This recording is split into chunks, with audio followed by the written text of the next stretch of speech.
നമസ്കാരം. ശ്രീകണ്ഠൻ നായർ.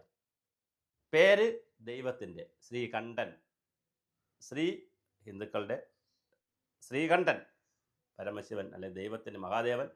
നായർ സമൂഹത്തിലെ ഉന്നത കുല ജാതൻ. ശ്രീകണ്ഠൻ നായർ ഇപ്പോൾ ഒരു വലിയ അശ്ലീലമായി മാറിക്കൊണ്ടിരിക്കുകയാണ്. ശ്രീകണ്ഠൻ നായർ എന്ന അവതാരകനെ എനിക്ക് വലിയ ഇഷ്ടമാണ്, വലിയ സ്നേഹമാണ്. പക്ഷേ ശ്രീകണ്ഠൻ നായരെ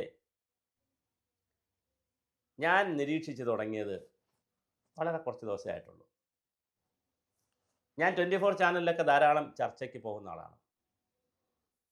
ഹാഷ്മിയും അതുപോലെ ഗോപികൃഷ്ണനും ഒക്കെ ധാരാളം ചർച്ചയ്ക്ക് ഇരുന്നിട്ടുണ്ട്. അപ്പോൾ ഈ 24-ലെ ഒരു ദിവസം ഞാൻ വളരെ പ്രധാനപ്പെട്ട 24-ലെ ഒരാളിനോട് ശ്രീകണ്ഠൻ നായരുടെ നമ്പർ ഒന്ന് കിട്ടുമോ എന്ന് ചോദിച്ചു. ശ്രീകണ്ഠൻ നായരുടെ നമ്പർ അല്ലാതെ കിട്ടുമായിരിക്കും, പക്ഷേ എന്തായാലും ഞാൻ ചോദിച്ചപ്പോൾ അവർ പറഞ്ഞു, സാർ വഴക്ക് പറയും, അങ്ങനെ നമ്പർ ആർക്കും കൊടുക്കരുതെന്നാണ് സാർ പറഞ്ഞിരിക്കുന്നത്. ചിലപ്പോൾ എല്ലാവർക്കും കൊടുക്കുമായിരിക്കും, പബ്ലിക്കായിട്ട് കിട്ടും, പക്ഷേ എനിക്കെന്തായാലും കിട്ടിയില്ല. ഞാൻ അദ്ദേഹത്തെ പ്രകീർത്തിച്ചുകൊണ്ട് ചെയ്ത ഒരു വീഡിയോ അയച്ചു കൊടുക്കാനായിരുന്നു. പിന്നെ ഞാൻ എൻ്റെ ഉള്ള നമ്പറിൽ അയച്ചു കൊടുത്തു. പ്രതികരണമൊന്നും വന്നില്ല, അദ്ദേഹം കണ്ടോ ഇല്ലെന്ന് എനിക്കറിയത്തില്ല. പക്ഷെ അന്ന് മുതൽ ഞാൻ ശ്രീകണ്ഠൻ നായരെ നിരീക്ഷിക്കുകയാണ്. താങ്കൾ കേരളത്തിൽ അപമാനിതനാകും, കേരളത്തിലെ ഏറ്റവും വലിയ അശ്ലീലമായി മാറും, കേരള മാധ്യമരംഗത്തെ ദുരന്തമായി ശ്രീകണ്ഠൻ നായർ മാറാൻ എല്ലാ സാധ്യതയുമുണ്ട്. രണ്ടുണ്ട് കാര്യം. ഒന്ന്, ഇന്നലെയല്ല കഴിഞ്ഞ ഒരാഴ്ച മുതൽ മീഡിയ വൺ ഒരു വല്ലാത്ത ബുദ്ധിമുട്ടിലാണ് നിൽക്കുന്നത്. മീഡിയ വൺ സമ്പൂർണ്ണമായി ഇസ്രായേലിനെ തള്ളിപ്പറഞ്ഞുകൊണ്ടാണ് ഇരുന്നത്, പാലസ്തീന് വേണ്ടി വാദിച്ചുകൊണ്ടാണ് ഇരുന്നത്. അത് മുസ്ലിം ജമാഅത്ത് ഇസ്ലാമിയുടെ ചാനൽ എന്നുള്ളതല്ല, അവർക്കത് വേണ്ടി വരും. പക്ഷെ പ്രശ്നം, ഇസ്രായേൽ അമേരിക്കയും ഇറാനുമായിട്ടുള്ള യുദ്ധത്തിൽ ഇറാൻ ഈ മീഡിയ വണ്ണിന് സാമ്പത്തിക സഹായമൊക്കെ കിട്ടിക്കൊണ്ടിരിക്കുന്ന UAE പോലുള്ള, സൗദി അറേബ്യ പോലുള്ള രാജ്യങ്ങളെ ആക്രമിച്ചു. യമനിലും ബഹ്റൈനിലും ഖത്തറിലും പിന്നെ സൗദി അറേബ്യയിലും UAE-യിലുമൊക്കെ ഇറാൻ ആക്രമിച്ചപ്പോൾ മീഡിയ വണ്ണിന് എന്ത് ചെയ്യണമെന്നൊരു സ്റ്റാൻഡ് എടുക്കാൻ പറ്റുന്നില്ല. കാരണം സമ്പൂർണ്ണമായി ഇസ്രായേലിനെ തള്ളിപ്പറയുകയും ഇറാനിനെ അനുകൂലിക്കുകയും, പിന്നെ ഇസ്രായേലിനെ തള്ളിപ്പറഞ്ഞ് ഇറാനിനെ അനുകൂലിച്ചാൽ സ്വാഭാവികമായിട്ട് UAE പോലുള്ള രാജ്യങ്ങളിൽ നിന്ന് മീഡിയ വണ്ണിന് വരുന്ന പണം നിലയ്ക്കും.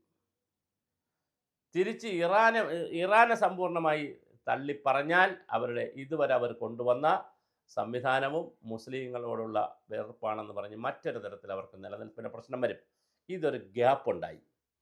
ഈ ഗ്യാപ്പിലാണ് ശ്രീകണ്ഠണ്ണൻ കയറി മുസ്ലിയാർ കളിച്ചത്. നായർ മുസ്ലിയാർ കളിച്ചെന്നല്ലേ. ഇവിടെ ഓരോ ഇന്ത്യയുടെ പ്രത്യേകത എന്താണ് ശ്രീകണ്ഠൻ നായരെ? ശ്രീകണ്ഠൻ നായർ ഏത് ലോകത്താണ് താമസിക്കുന്ന മിസ്റ്റർ ശ്രീകണ്ഠൻ നായർ? ഇന്ത്യയുടെ ഏറ്റവും വലിയ പ്രത്യേകത, ഇന്ത്യയിൽ സനാതനധർമ്മം വിശ്വാസികളായവരാണ് ഭൂരിപക്ഷമുള്ളത് കൊണ്ട് 70-80% ആളുകൾ സനാതന വിശ്വാസികളും ഹിന്ദു വിശ്വാസികളുമായതുകൊണ്ട് ലോകത്തുനിന്ന് എവിടെ നിന്നാൽ ആദ്യം വന്നവരായിക്കോട്ടെ, ആഫ്രിക്കയിൽ നിന്ന് വന്നവരെന്നുള്ള നിലയിൽ ആദ്യം വന്നവരായിരിക്കും, പക്ഷെ പിന്നെ വന്ന എല്ലാവർക്കും കൈനീട്ടി കൊടുത്തുകൊണ്ട് ക്ഷേത്രം പണിയാനും പള്ളി പണിയാനും ഉള്ള അമ്പലങ്ങൾ പൊളിച്ചവരെയും ഒക്കെ ഇവിടെ രണ്ട് കൈ നീട്ടി സ്വീകരിച്ച് വാണ ഒരു നാടാണിത്. അങ്ങനെ വിശാലമായിട്ടുള്ളൊരു കാഴ്ചപ്പാടുള്ള സ്ഥലത്ത് അപ്പുറത്തെ വീട്ടിൽ നോമ്പ് മുറിക്കും, ഇപ്പുറത്തെ വീട്ടിൽ ക്രിസ്മസ് ആഘോഷിക്കും, അതിൻ്റെ ഇപ്പുറത്തെ വീട്ടിൽ ഓണത്തിന് പായസം വയ്ക്കും, ഇതൊക്കെ ഷെയർ ചെയ്യും. പക്ഷേ പായസം നിർഭാഗ്യവശാൽ ക്രിസ്ത്യാനികൾ കഴിക്കത്തില്ല.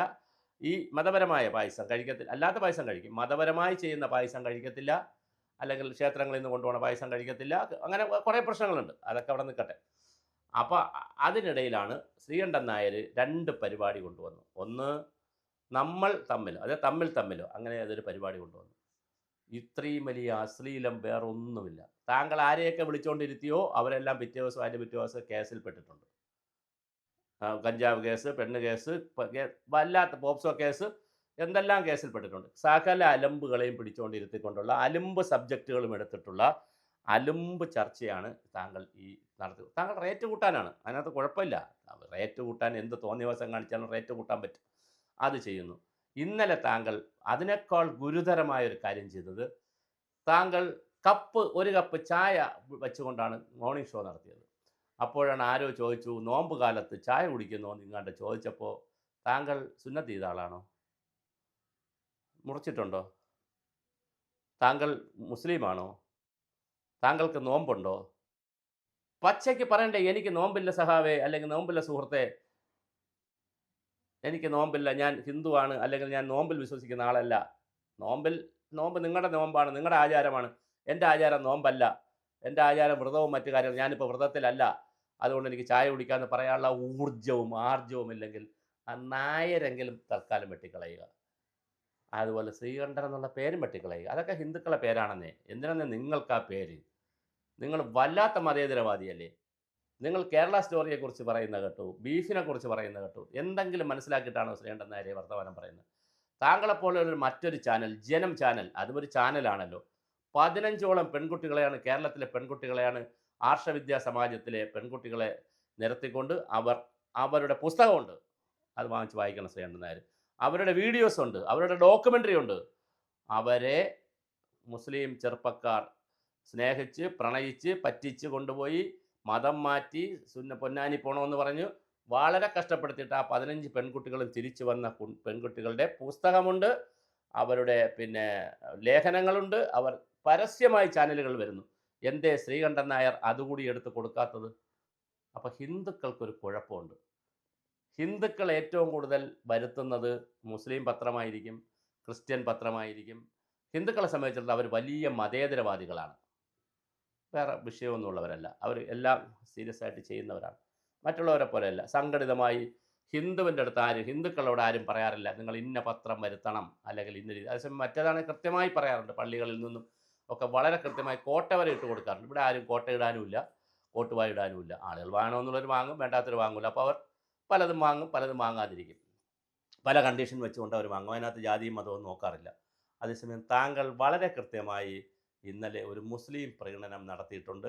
അതിലൂടെ താങ്കൾ അവമതിക്കപ്പെട്ടു എന്ന് മാത്രമല്ല, താങ്കൾക്ക് ഭൂരിപക്ഷം വരുന്ന മുസ്ലിമിൻ്റെ ഗുണവും കിട്ടുകയില്ല. താങ്കൾ വിചാരിക്കുന്നത് മീഡിയ വൺ ഇന്നലെ ഇറങ്ങിയ ഒരു സാഹചര്യത്തിൽ മീഡിയ വൺ ഒന്ന് ചലിച്ച അതിൻ്റെ കുറച്ച് ആഡിയൻസിന് കൂടെ കിട്ടുമോ? ആൾറെഡി ഹിന്ദു ആഡിയൻസ് ഉണ്ട്, നമുക്ക് ക്രിസ്ത്യൻ ആഡിയൻസും ഉണ്ട്. ഈ മുസ്ലിം ആഡിയൻസിനെ കൂടെ കിട്ടുമോ എന്നുള്ള ഒരു കളിയാണ് ഇന്നലെ കളിച്ചത്. കിട്ടൂല എന്ന് മാത്രമല്ല, താങ്കൾക്ക് ഉള്ളതും കൂടി പോകാൻ സാധ്യതയുണ്ട്. ഇപ്പോൾ നിങ്ങൾക്കെല്ലാം മത്സരമായി മറ്റൊരു ചാനൽ കൂടി വന്നിട്ടുണ്ട്, ബിഗ് ടി വി. താങ്കളുടെ വിജയകുമാർ അടക്കമുള്ള ആളുകൾ പോയിട്ടുള്ള പുതിയൊരു ചാനൽ കൂടി വന്നിട്ടുണ്ട്. അതുകൊണ്ട് മത്സരം കടുപ്പിച്ചോളുക ശ്രീകണ്ഠൻ നായരെ. പക്ഷേ അതിനിടയിൽ ഈ വൃത്തികെട്ട പരിപാടികളും മനുഷ്യന് അശ്ലീലമായി തോന്നുന്ന പ്രോഗ്രാമുകളും അതിൽ കൊണ്ടുവരുന്ന കഥാപാത്രങ്ങളെയും അങ്ങനെയുള്ളവരെ കൊണ്ടുവരികയും, ഞാൻ ആരെയും ആക്ഷേപിക്കുകയല്ല. അതുപോലെ തന്നെ താങ്കൾ മറ്റൊരു വളരെ പ്രധാനപ്പെട്ട കാര്യമാണ് ചെയ്തിരിക്കുന്നത്. ഇന്നലത്തെ താങ്കളുടെ മുസ്ലിം പ്രീണന പരിപാടി ഏതോ 2 പ്രേക്ഷകർ ചോദിച്ചു, നോമ്പ് കാലത്ത് ചായ കുടിക്കുന്നു ചോദിച്ചപ്പോൾ ഉടനെ കപ്പ് വച്ചു കളഞ്ഞ താങ്കൾ മനസ്സിലാക്കേണ്ടത് അത് ചോദിച്ചവൻ ഹിന്ദുവാണ് എന്നുള്ളതാണ്. താങ്കൾ ട്രാപ്പ് ചെയ്യാൻ വേണ്ടി ചോദിച്ചതാണ്. പാവ ശ്രീകണ്ഠൻ നായർ ആ ട്രാപ്പിൽ പോയി വീണുപോയി. മുസ്ലിം സഹോദരങ്ങളാണ് ചോദിച്ചെന്നുള്ള രീതിയിൽ മുസ്ലിം നാമധാരികളായി ഫേക്ക് ഐഡിയിൽ വന്നത് കണ്ട് ശ്രീകണ്ഠൻ നായർ പെട്ടു. എന്താണ് ശ്രീകണ്ഠൻ നായരെ ഇവിടെ കാണിക്കുന്നത്? എന്ത് നായരാണ് നിങ്ങൾ?